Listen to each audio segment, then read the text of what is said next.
욥기 10장 1절부터 12절 말씀. 내 영혼이 살기에 곤비하니 내 불평을 토로하고 내 마음이 괴로운 대로 말하리라. 내가 하나님께 아뢰오리니 나를 정죄하지 마시옵고 무슨 까닭으로 나와 더불어 변론하시는지 내게 알게 하옵소서. 주께서 주의 손으로 지으신 것을 학대하시며 멸시하시고 악인의 꾀에 빛을 비추시기를 선히 여기시나이까. 주께도 육신의 눈이 있나이까. 주께서 사람처럼 보시나이까. 주의 날이 어찌 사람의 날과 같으며 주의 해가 어찌 인생의 해와 같기로. 나의 허물을 찾으시며 나의 죄를 들추어내시나이까.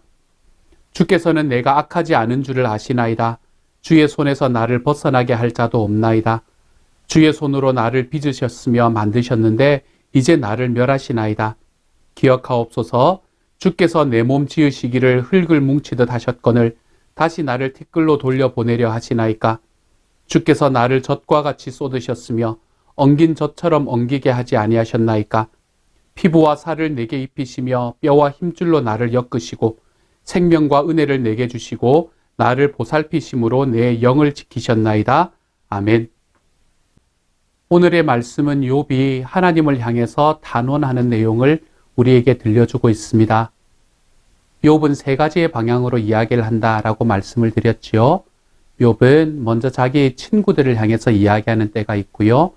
자기 자신을 향해서 한탄하는 때가 있고 또한 하나님을 향해서 탄원하는 때가 있습니다. 오늘의 말씀은 그 중에서 하나님을 향해서 탄원하는 이야기를 오늘의 말씀에는 우리에게 들려주고 있지요. 이 말씀 속에서 욥이 하고 있는 가장 핵심적인 이야기는 무엇인가? 그것은 오늘의 말씀에서 나오는 것처럼 욥은 하나님, 나를 정죄하지만 마시고 내가 이런 고통을 당하는 이유를 좀 알려주십시오. 욥은 이런 이야기를 하고 있는 겁니다. 그래서 하나님께서 나를 정죄하심이 아니라 나에게 이유를 좀 알려주셨으면 좋겠습니다. 라고 하나님께 나아가고 있지요. 그러면서 지금 자기의 삶에 다가오는 하나님의 모습을 몇 가지로 표현을 하고 있습니다. 자기의 삶에 나타나는 하나님의 모습은 어떤 모습인가 라고 이야기를 하나 하면 먼저 자기의 허물과 죄를 들추시는 분이다 라고 이야기를 합니다. 자기의 허물과 죄를 들추시기 위해서 사람이 가지고 있는 눈도 가지고 있고 하나님께서는 사람처럼 나를 바라보십니까? 그래서 내가 가지고 있는 허물과 죄를 하나하나 다 들추시는 분이 지금 하나님이십니까? 라고 하나님 앞에 질문하면서 단언하고 있는 내용이지요. 그 이야기의 이면에는 뭐가 있는 겁니까? 하나님께서 나의 허물과 죄를 다 들추시면 내가 결코 살아있을 수 없는 존재입니다. 라는 그러한 내용이 그 이면에 들어가 있는 것이지요.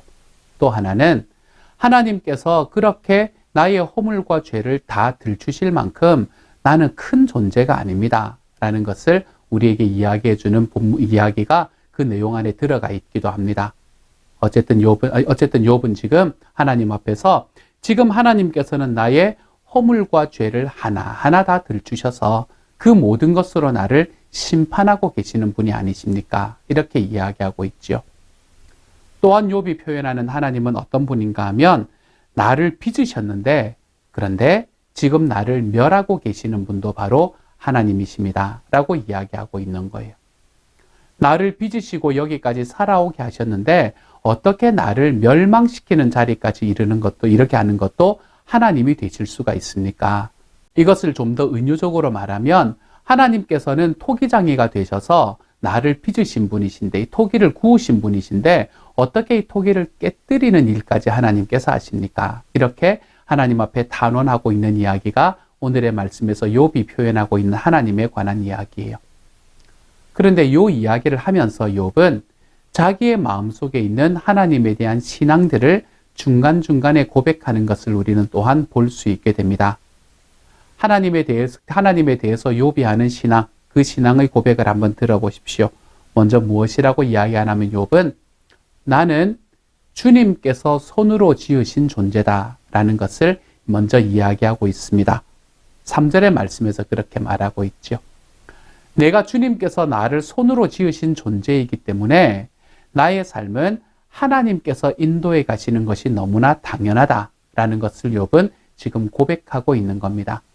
그러면서도 자기의 삶에 있는 아픔이 너무나 크니까 나를 이렇게 빚어놓고 나를 멸망시키고 깨뜨리는 것도 당신이십니까? 이렇게 하나님 앞에 이야기하는 것을 말하기도 하지만 말이지요. 어쨌든 욥이 지금 하나님께 고백하고 있는 하나님과 자기와의 관계는 나는 하나님께서 나를 빚으신 존재다. 이것을 이야기하고 있는 겁니다. 하나님께서 나를 빚으신 존재, 나는 하나님께 이 빚으심을 받은 존재다라는 것을 알게 될 때 저와 여러분의 삶은 어떤 변화를 누릴 수 있게 될까요? 우리는 하나님께서 나를 지으셨다라는 것을 알 때 나와 하나님의 관계를 올바르게 정립해낼 수 있습니다. 생명의 삶을 처음 시작하면 우리는 우리의 삶의 죄의 정의를 이야기할 때가 있습니다. 우리의 삶의 죄는 뭐라고 이야기를 했나요? 우리 삶의 죄는 내가 뭔가 도둑질하고 내가 뭔가 살인을 하고, 여러분 그렇지 않으셨지요? 그렇죠? 그렇게 하는 것도 물론 죄지만 하나님께서 우리들의 삶에 말하는 죄라는 것은 무엇을 말하나 하면 내가 하나님이 되려는 삶, 내 삶 속에 내 위에 권위가 없고 하나님께서도 나의 권위가 된다고 생각하지 않고 내가 그냥 내 삶의 주인이 되려고 하는 삶, 그것이 바로 하나님께서 우리에게 말씀하시는 죄다라고 이야기하는 것이지요. 하나님께서 우리들의 삶에 내가 하나님이 되는 삶이 그것이 죄다라고 이야기하신다면 내가 주인이 되고 하나님이 되는 삶은 과연 어디서 나오는 걸까요? 어떠한 마음가짐에서 나오는 걸까요? 이러한 삶은, 이러한 마음가짐은 우리가 하나님께서 나를 빚으신 분이다라는 이 마음을 가지고 있는 사람에게는 결코 나올 수 없는 이야기입니다. 하나님은 나를 창조하신 분이시고 나는 피조물에 불과하다. 나는 하나님의 피조물에 불과하기 때문에 나는 하나님의 은혜가 필요하다. 나의 삶의 목적도 피조물인 내가 결정하는 것이 아니라 창조자이신 그분이 결정하신다. 우리가 우리들의 삶 속에서 내가 주님의 이 지음을 받은 존재다라는 것을 인정하고 고백할 때 우리는 우리의 삶 속에서 이 죄의 근원이 되는 내가 주인이 되고 내가 하나님이 되는 삶으로 들어가지 않을 수 있게 된다는 거죠. 그것이 지금 욥이 고백하는 것처럼 내가 하나님께서 나를 나를 지으신 분이십니다라는 이 고백을 하고 있는 사람의 이 특징이 되는 것입니다. 사랑하는 여러분, 욥이 이야기한 이 고백이 저와 여러분의 고백이 되고 있습니까? 하나님께서 나를 빚으셨음에도, 하나님께서 나를 창조하신 창조주가 되어 주셨음에도 우리는 여전히 내가 내 삶의 모든 것을 이끌어 나간다라고 이야기하며 살아가고 있지는 않습니까? 저와 여러분의 삶 속에 있는 예수 그리스도, 저와 여러분의 삶 속에 구속주로 찾아오신 이 예수 그리스도가 정말로 우리들의 삶을 이끌어 가시는 그 순간에 저는 저와 여러분이 하나님께서 나의 창조주이십니다. 나는 주님 앞에서 지음받은 존재일 뿐입니다. 라는 이 고백이 저와 여러분의 삶 속에서 함께하는 고백이 될 수 있기를 소망합니다. 그래서 우리 주님 앞에 걸어가는 삶의 과정 속에 하나님이 정말 소원하시는 길로, 창조주이신 주님이 소원하시는 길로 걸어가 보는 삶, 저는 저와 여러분이 그 길로 좀 걸어가 볼 수 있기를 소망합니다. 나는 주님의 지음을 받은 존재니까 나는 그 주님께서 지으신 대로 좀 살아볼 수 있는 삶이 되렵니다. 주님 앞에 이것을 고백하며 걸어가는 저와 여러분이 되어 가시기를 우리 주님의 이름으로 축복합니다. 욥은 하나님께서 나를 지으셨다라고 이야기하는 그 고백을 하기도 했지만 또 한 가지 욥이 고백하는 것이 있습니다. 그것은 무엇인가 하면 주님께서는 내가 악하지 않은 줄을 아시나이다 라고 이야기합니다. 여기서 욥은 하나님께서 나를 아신다라고 고백하고 있는 거예요. 하나님은 나를 지으신 분일 뿐만 아니라 하나님은 나를 알고 계시는 분이십니다. 무엇을 알고 계시는 분이실까요? 나의 삶의 가장 최고의 것이 무엇인지, 지금 가장 최선의 것이 무엇인지를 주님께서는 알고 계시는 분이라는 거예요. 주님께서 우리가 내 삶을 알고 계시는 분이다라는 것을 내가 알고 고백하게 될 때 우리는 나의 삶에서 하나님께서 주시는 모든 것으로 인해서 만족하고 감사할 수 있는 자리로 나아가게 됩니다. 물론 그렇게 내가 하나님께서 나를 알고 계신다라는 것을 알고 믿음에도 내 삶에 너무나 큰 아픔이 찾아올 때는 욥처럼 이야기하며 나아갈 수도 있습니다. 어떻게 하겠어요? 너무 아픈데요. 그럼에도 불구하고 우리는 하나님께서 나를 아시는 존재다라는 그 사실 때문에 우리는 주님께서 나에게 가장 최선의 것으로 채우실 것에 대한 믿음을 가지고 살아갈 수 있게 되는 겁니다. 주님께서는 나의 삶을 아심으로 그분이 나에게 주시는 것이 가장 최선이다. 우리가 그것을 고백하며 살아갈 수 있게 되는 거죠. 그러므로 우리가 주님 앞에 기도하며 나아갈 때에도 내가 원하는 것이 아니라 주님께서 내 삶에 필요한 것을 주십시오 라고 이야기하며 걸어갈 수 있게 되는 겁니다. 욥의 이 고백, 주님께서 나를 아십니다 라는 이 고백. 사랑하는 여러분, 저는 저와 여러분의 삶에 이러한 고백이 있기를 소망합니다.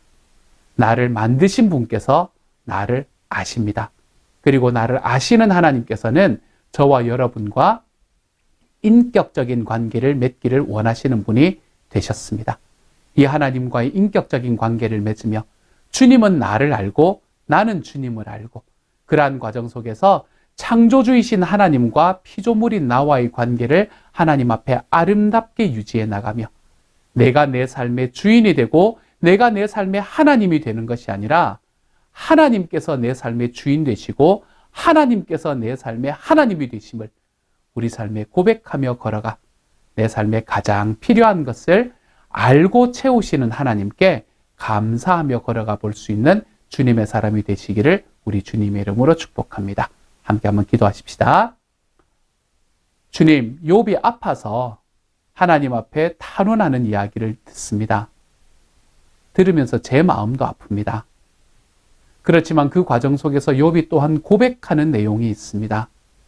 하나님께서는 나를 창조하신 분이시고 나는 당신의 피조물일 뿐이며 하나님께서는 창조하신 나를 알고 계시는 분이십니다. 나보다 더 나를 잘 알고 계시는 분이십니다라는 이 고백이 이 시간 함께 하나님 앞에 예배하는 우리의 고백이 될 수 있게 하여 주옵소서.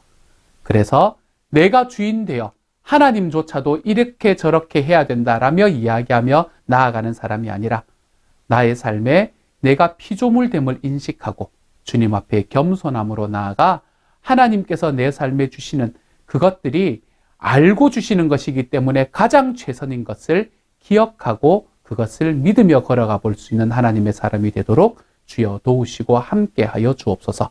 모든 말씀을 우리 주님 예수님 이름으로 기도드립니다. 아멘.